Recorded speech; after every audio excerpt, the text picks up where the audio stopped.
बिस्मिल्लाहिर्रहमानिर्रहीम। तमाम नाजरीन व सामईन को अस्सलामु अलैकुम। नाजरीन कराम, एक शख्स रसूलुल्लाह सल्लल्लाहु अलैहि वालैहि वसल्लम की खिदमत अक़दस में हाजिर हुआ और उसने अपने बाप की शिकायत की कि या रसूल अल्लाह, मेरा बाप मुझसे पूछता नहीं और मेरा माल खर्च कर देता है। आप सल्लल्लाहु अलैहि वालैहि वसल्लम ने उसके वालिद मोहतरम को बुलवाया। जब उनके वालिद को पता चला कि मेरे बेटे ने रसूलुल्लाह सल्लल्लाहु अलैहि वालैहि वसल्लम से मेरी शिकायत की है तो दिल में रंजीदा हुए और रसूलुल्लाह सल्लल्लाहु अलैहि वालैहि वसल्लम की खिदमत अक़दस में हाज़िरी के लिए घर से चले। चूँकि अरब की घुट्टी में शायरी थी तो रास्ते में कुछ अशार ज़हन में कहते हुए पहुँचे। उधर बारगाह रिसालत में पहुँचने से पहले जिब्राईल अलैहिस्सलाम आप सल्लल्लाहु अलैहि वालैहि वसल्लम की खिदमत अक़दस में हाज़िर हुए और अर्ज़ किया कि अल्लाह सुब्हानहू व तआला ने फरमाया है कि इनका मामला बाद में सुनिएगा, पहले वो अशार सुने जो वो सोचते हुए आ रहे हैं। जब वो हाज़िर हुए तो आप सल्लल्लाहु अलैहि वालैहि वसल्लम ने फरमाया कि आपका मसला बाद में सुना जाएगा, पहले वो अशार सुनाइए जो आप सोचते हुए आए हैं। उस सहाबी ने अशार पढ़ना शुरू किए।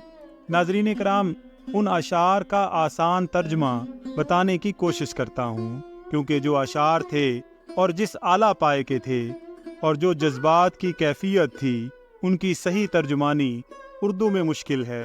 बहरहाल अशार कुछ इस तरह से थे कि ए मेरे बेटे, जिस दिन तू पैदा हुआ हमारी मेहनत के दिन तभी से शुरू हो गए थे।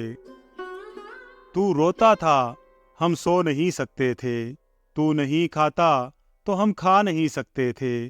तू बीमार हो जाता तो तुझे लिए लिए कभी किसी तबीब के पास इलाज मुआलजे के लिए मारे मारे फिरते थे कि कहीं तुझे कुछ हो ना जाए, कहीं तू मर ना जाए। फिर तुझे गर्मी से बचाने के लिए मैं दिन रात काम करता रहा कि मेरे बेटे को ठंडी छाँव मिल जाए। ठंड से बचाने के लिए मैंने पत्थर तोड़े, तगारियां उठाईं कि मेरे बेटे को गर्मी मिल जाए। जो कमाया तेरे लिए, जो बचाया तेरे लिए। तेरी जवानी के ख्वाब देखने के लिए मैंने दिन रात इतनी मेहनत की कि अब मेरी हड्डियां तक कमज़ोर हो गई हैं, लेकिन तू कड़ियल जवान हो गया है। फिर मुझ पर खिज़ां ने डेरे डाल लिए, लेकिन तुझ पर बहार आ गई। मैं झुक गया, तू सीधा हो गया। अब मेरी ख्वाहिश और उम्मीद पूरी हुई कि अब तू हरा भरा हो गया है। चल, अब जिंदगी की आखिरी सांसें तेरी छाँव में बैठकर गुजारूंगा। मगर ये क्या कि जवानी आते ही तेरे तेवर बदल गए, तेरी आंखें माथे पर चढ़ गईं। तू ऐसे बात करता है कि जैसे मेरा सीना फाड़ कर रख देता है। तू ऐसे बात करता है कि कोई गुलाम से भी ऐसे बात नहीं करता। फिर मैंने अपनी सारी जिंदगी की मेहनत को जुटला दिया कि मैं तेरा बाप नहीं, नौकर हूँ। नौकर को भी कोई एक वक्त की रोटी दे ही देता है। तू नौकर समझकर ही मुझे रोटी दे दिया कर।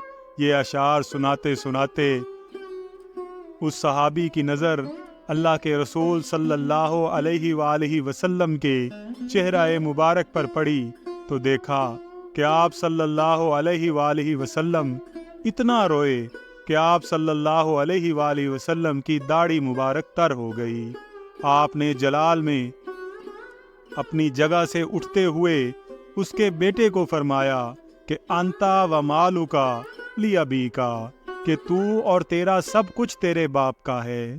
तू और तेरा सब कुछ तेरे बाप का है। तू और तेरा सब कुछ तेरे बाप का है। सुभान अल्लाह। अल्लाह ताला से दुआ करता हूँ कि अल्लाह, तो हम सबको जिनके वालिदैन हयात हैं उनको अपने वालिदैन की खिदमत करके दुनिया व आखिरत की कामयाबी व कामरानी से सरफराज फरमा, और जिनके वालिदैन इस दारे फ़ानी को छोड़ चुके हैं उनकी मग़फ़िरत फरमा। आमीन या रब्बल आलमीन।